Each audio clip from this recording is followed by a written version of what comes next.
그러면 좀비 기업은 있어야 돼요, 없어야 돼요? 도대체 이 퇴출이 왜 안 되냐?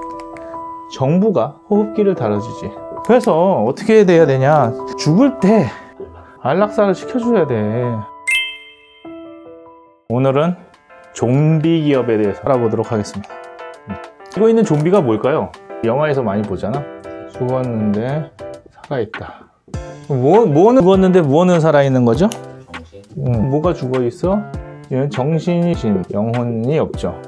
근데 뭐는 있어요? 육체는 있다고. 그러면은 기업에서 정신과 영혼이 뭐냐? 정신과 영혼은 제가 생각할 때는 수익입니다. 기업은 왜 살아있어야 돼요? 기업의 존재 이유란 말이에요. 근데 이익을 못 내니까 이제 뭐만 남아있어? 껍데기만 남아있는 거죠. 그래서 좀비 기업을 한마디로 얘기하면 뭐야? 수익을 못 내는 껍데기만 있는 기업이다. 이거는 이제 직관적인 이야기고, 그 다음에 이제 정의로 들어오면은 영업이익이 대출 이자를 못 갚을 때 좀비 기업이라. 그러면은 왜 못 갚게 되느냐? 첫 번째 이유는 매출이 없을 때, 두 번째는 매출은 있지만 수익이 없을 때, 세 번째가 경영 전략이 없어서, 그 다음에 네 번째가 직원이 없어지고, 직원이 없어짐으로 인해서 수행 능력이 떨어지는 거죠. 그 다음에 마지막으로 산업이 죽어갈 때, 이렇게 산업 자체가 파이가 줄어들면 좀비 산업이 되는 거지, 기업을 넘어서. 그래서 이렇게 보면은 이 것들이 좀비 기업의 현상이더라. 이런 게 좀비 기업인데, 왜 좀비 기업이 생기냐? 첫 번째는 이거 없는 것 자체가 경영 전략의 부재. 기획이 없으니까 어떻게 이거를 이끌어 나가야 될지를 모르는 거야. 그러다 보니까 좀비 기업이 되는 거고, 두 번째는 제품 자체가 신제품이 안 나와. 제품이 노후화가 되는 거지. 요거의 대표적인 게 뭐가 있냐면 스팀 청소기가 있습니다. 열풍을 일으켰는데 그 이후에 제품이 업그레이드가 안 되는 거야. 그러다 보니까 어떻게 돼? 나가 떨어지는 거죠. 그 다음에 경영자의 부재. 경영자의 부재와 오너의 부재는 달라요. 오너가 뭐가 아니다라는 얘기야? 오너가 경영자가 아닐 때 생기는 문제지. 근데 오너가 경영자를 데리고 오면 경영자의 조언을 들어야 되는데, 듣습니까? 안 듣습니까? 안 듣죠? 왜 안 들어? 내가 이걸 어떻게 일으켰는데 네가 그딴 말을 해? 이렇게 되는 거지. 근데 창조하는 것까지 좋은데 그 다음 가는 건 누구한테 맡겨야 돼요? 경영하는 사람한테 맡겨야 돼. 본인의 능력이 없다면. 근데 본인이 어디까지 생각을 하냐면은, 본인이 5명 정도 거느릴 수 있는 사람인데 200명, 300명의 조직을 거느릴 수 있다고 생각을 하니까 경영자를 다 내쫓는 겁니다. 자기보다 머리가 커진다 생각하면 내쫓는 거죠. 그 다음에 환경이 변화하고, 그러니까 산업이 성장을 하다가 갑자기 침체가 되거나 하락을 하는데, 여기에 대해서 대응을 안 하고 계속 성장할 때의 전략을 갖고 가게 되면 어떻게 돼? 수익이 줄고, 그 다음에 그 수익이 주는 걸로 인해서 좀비 기업이 되는 거죠. 마지막으로는 금융 부실화가 된다고. 현금이 돌아야 되는데 그 현금을 잘 못 돌리니까 부실이 되는 거예요. 경영을 보면은 세 가지의 벤 다이어그램이 있습니다. 첫 번째는 여기에 기획이 있어야 돼요. 그 다음에 여기는 운영이 있어야 되고, 그 다음에 여기가 재무가 있어야 돼요. 기획을 전략이라서 S라고 하고요, 운영을 오퍼레이팅이라고 해가지고 O로 쓰고요, 재무를 파이낸싱에서 F로 씁니다. 그러면 흐름은 어떻게 되냐면은, 기획이 수익을 어떻게 낼 것이냐를 고민하고, 운영을 해서 뭘 내면 수익을 내면 그 수익을 가지고 재무가 컨트롤을 하는 거고, 이걸 다시 이렇게 돌아가게끔 만드는 겁니다. 근데 여기에서 뭐 재무를 소홀히 하거나 그 다음에 기획을 소홀히 하게 되면은 좀비 기업이 된다. 재무를 소홀히 할 때 금융 부실이 생기고, 기획이 없어지면 새로운 상품이 안 나와요. 기획하고 운영해서 새로운 상품이 나와야 되는데 새로운 상품이 안 나오고, 그 다음에 이 CEO가 빠져버리면 전반적인 균형이 무너진다 라고 생각을 하는 거예요. 그래서 이 환경에 변화든 모든 기획과 재무와 운영이 필요한 건데, 여기에 매달리든지 여기에만 매달리든지 여기에만 매달리면 좀비 기업이 되는 겁니다. 그래서 뭐라도 하나 빠지면 그것을 채워넣는 역할을 해야 되는데, 사람들이 잘 몰라. 뭐만 생각해? 오너만 생각하는 거야. 우리가 모든 사람이 기획과 운영과 재무의 세 가지의 전문가가 될 수 있느냐 그랬을 때 안 된다고. 그래서 그런 사람들을 뽑아다가 쓰는 게 인사거든. 휴먼 리소스 전략. 근데 이런 것들을 안 하고 이것을 다 내가 한다는 오너십만 있다는 거지. 그래서 우리나라가 기업이 큰 기업으로 발전하기가 좀 어렵습니다. 그래서 대기업에서 이러한 역할들을 했던 사람들을 중소기업에서 스카우트할 때 어떻게 쓸 건지를 생각을 하고 스카우트를 해야 되는데, 그 사람이 오면 다 할 거라고 생각한다고. 내가 무엇이 부족하고 그것을 그 사람에게 도움을 받을까 이렇게 고민을 해야 되는데 그냥 가는 거죠. 그러면 좀비 기업은 있어야 돼요, 없어야 돼요? 없어야 되는 거예요. 근데 왜 퇴출이 왜 안 될까? 도대체 이 퇴출이 왜 안 되냐? 정부가 호흡기를 다뤄주지. 이 호흡기가 뭐야? 첫 번째로는 금융대출이라고. 이건 뭐랑 똑같으냐면은 개인에게 금융대출로 먹고 사는 사람들을 뭐라 그래? 마통 인생 뭐 이런 식인 거죠. 두 번째로는 산업 구조가 문제예요. 그럼 산업이 무너졌을 때 어떤 일이 일어나냐면은 이 산업에서 무너졌던 사람들이 실업자가 된다고. 또 하나가 뭐냐면은 산업이 무너지면은 산업에서 무너진 실업자들이 이제 고용 문제가 생기는 거고, 크게 보면 산업이 무너지는 거고 작게 보면 기업이 무너졌을 때 생기는 고용 일자리라는 거지.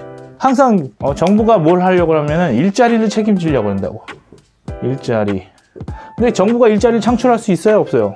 창출이 불가능하니까 뭘 안 하려고 그래? 있는 일자리를 안 잃으려고 한다고. 그러다 보니까 이게 좀비 기업이든 뭐든 살아 있어야 고용을 한다는 거지. 그러다 보니까 이 고용의 문제나 산업이 무너지는 것 때문에 계속 정부가 호흡기를 달아주면은 사람들은 다 좀비 기업에서 일을 하는 거잖아. 그러니까 일자리의 질이 안 좋아진단 말이야. 왜냐면은 갈 데가 좀비 기업밖에 없으면 좀비 기업에서 생산성이 안 늘죠. 방법이 없죠. 그러면은 가장 낮은 급여를 줘가면서 가장 낮은 복지를 줘가면서 사람을 그냥 쥐어짜가지고 어떻게든 생존하는 거란 말이지. 그러니까 이거 자체가 굉장히 일자리를 안 좋게 만드는 거야. 그래서 정부가 이런 식으로 일자리를 창출하거나 일자리를 보존하니까 질이 안 좋은 일자리만 남는다는 거지. 그래서 뭘 해야 돼? 기업의 일자리의 질을 높이기 위해서 이 좀비 기업을 시장 안에서 박살이 나게끔 만들어야 돼. 근데 우리는 이런 거에 대해서 좋은 사례가 하나 있는데 잘 인지를 못합니다. 핀란드에 대해서 생각을 해봅시다. 핀란드의 가장 유명한 기업이 뭐예요? 자일리톨은 피바 해가지고 저희가 롯데가 만든 거고, 핀란드의 가장 유명한 거는 노키아라고 핸드폰 만들어내고 최초의 스마트폰을 만들었는데 그 스마트폰 때문에 망한 회사죠. 노키아가 세계 1위의 핸드폰 회사였단 말이야. 근데 이 핸드폰이 뭐 때문에 망해요? 애플 아이폰이 나오면서 얘는 망했다고. 누구는 살았어? 삼성은 살았다고. 2위인 삼성은 살았는데 1위인 노키아는 그 전에 핸드폰 시장을 포기를 할 수 없기 때문에 죽었단 말이야. 세계 1위였던 노키아가 이쪽으로 다 뺏겨버렸죠. 그럼 여기 있는 사람이 일로 취업됐을까? 얘네들이 다 망하고 나니까 여기 있던 인재들이 다 먹고 살 방법을 찾았죠. 그래서 가장 유명한 게임 하나가 나와요. 그게 뭐냐 하면은 앵그리버드. 이 인재들이 벤처 회사로 막 들어갔다고. 애플리케이션 막 이런 거 만드는 대로 이런 앵그리버드 같은 걸작이 하나 나오는 거예요. 이게 다냐라고 하면은 그건 아니지만 대표적인 예를 하나 드는 거죠. 하드웨어 쪽에서 소프트웨어 쪽으로 넘어왔다고 많은 사람들이. 결국에는 일자리가 나쁜 일자리는 아니라는 거지. 근데 만약에 노키아가 살아남기 위해서 계속 살아 있었으면 계속 제조하는 회사가 굉장히 수준 낮은 회사로 갔을 거라는 거지. 그래서 어떻게 돼야 되냐, 죽을 때 안락사를 시켜줘야 돼. 이게 정부의 역할입니다. 뇌를 제거해서 좀비로 만들면 안 돼요. 안락사가 되고 나면 여기서 죽은 세포들이 간다고. 그래서 재개편이 되는데, 그리고 생존을 위해서 살게 돼 있습니다. 근데 여기서 갑자기 막 지저분하게 죽으면 여기 있는 사람들이 신용도 안 좋아지고 막 그렇게 되잖아. 그러니까 뭘 시켜줘야 돼? 회사는 잘 죽이고 거기서 근무했던 사람들에게 피해가 없게 만들어줘야 산업에 가서 이 사람들이 일꾼들이 된다는 거죠. 근데 왜 못해? 이거의 가장 큰 문제점은 뭐야? 일자리라고, 일자리. 정부가 잘못 생각하는 거는 일자리 창출을 정부가 할 수 있다고 생각을 하는 거야. 근데 정부의 보조금을 받기 시작하면은 뭐가 생기냐면은 이거 하나 더 얘기해 봅시다. 정부가 뭘 만들려고 그래? 일자리 창출을 하는데 정부가 힘이 있냐고. 일자리를 창출해낼 수 있는 힘이 없죠. 정부는 뭐 하는 거야? 그냥 있는 거 유지하는 것만 하는 거예요. 그래서 정부가 일자리 창출을 할 때 할 수 있는 것이라고는 딱 한 가지밖에 없다고. 그게 뭐예요? 자, 규제를 없애고 그리고 지원을 해주는 거란 말이지. 그런데 이 규제를 없애고 지원을 할 때 얘네가 그냥 아무 조건 없이 지원해주면 좋은데, 그렇게 되면은 뭐가 일어나냐면은 도덕성의 해이가 일어난단 말이야.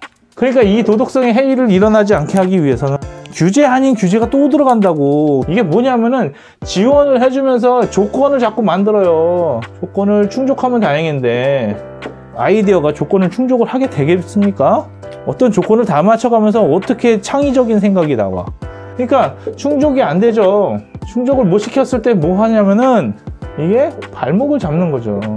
그러니까 뭐를 버려야 되냐면은 정부는 일자리를 창출하는 게 아니라 그냥 사회 인프라만 깔아주면 됩니다. 전기차 보조금 줄 게 아니라 전기차를 탔을 때 얼마큼 편하게 다닐 수 있는지, 충전은 어떻게 할 수 있는지, 급속 충전이 가능한 건지, 아니면은 배터리가 고장이 났을 때 어떻게 바꿔줄 건지, 고장 났을 때의 지원을 어떻게 해줄 건지, 그런 전체적인 인프라를 만들어야 된다니까. 근데 그런 인프라는 안 만들고 제일 쉬운 게 뭐야?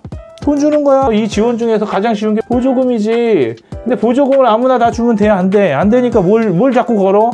조건을 건다고. 그치, 사회적 기업 같은 거. 그런 건 말도 안 되는 거고. 그냥 사회적 기업이 빨리 없어졌으면 좋겠어. 기업은 사회적일 수 없어요. 보조금을 하면 뭐가 달 수밖에 없어? 조건이 달릴 수밖에 없다고. 보조금을 탄다는 건 뭐야? 나 스스로가 노예가 되겠다. 이렇게 노예의 삶을 너무 좋아하는 게 우리나라의 근성이더라.